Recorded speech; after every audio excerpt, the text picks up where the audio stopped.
t-shirt rouge et inscription blanche en référence aux couleurs du slogan cher au président américain. Les manifestants de cette association juive ont pris de court la sécurité de la Trump Tower. Ils sont là, près de 200, pour protester contre l'arrestation de Mahmoud Khalil, un étudiant syrien de l'université Columbia. Âgé de 30 ans, titulaire d'un permis de résidence, il a été arrêté chez lui à New York il y a une semaine. Il était l'un des chefs de file des manifestations étudiantes pro-palestiniennes. Le régime Trump et ses acolytes pensent qu'en ciblant les personnes qui manifestent pour la liberté des Palestiniens et en ciblant un Palestinien, ils vont nous diviser. Nous savons que rien n'est plus éloigné de la vérité. Nous demandons qu'il soit libéré, mais nous appelons aussi les gens partout dans le monde à s'exprimer maintenant. Eux dénoncent l'instrumentalisation de la lutte contre l'antisémitisme mis en place par Donald Trump.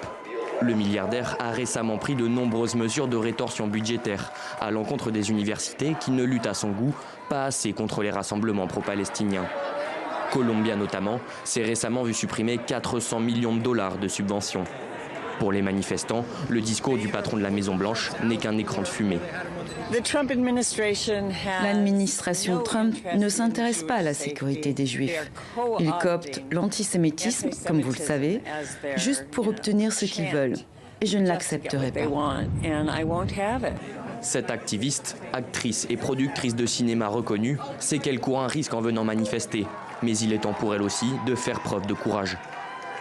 Je défends mes droits et je défends Mahmoud Khalil, qui a été enlevé illégalement et emmené dans un lieu tenu secret. Est-ce que cela ressemble à l'Amérique pour vous? Au total, 98 personnes ont été arrêtées par les forces de l'ordre. Le président républicain a promis que la procédure engagée à l'encontre de Mahmoud Khalil n'était que la première d'une longue série.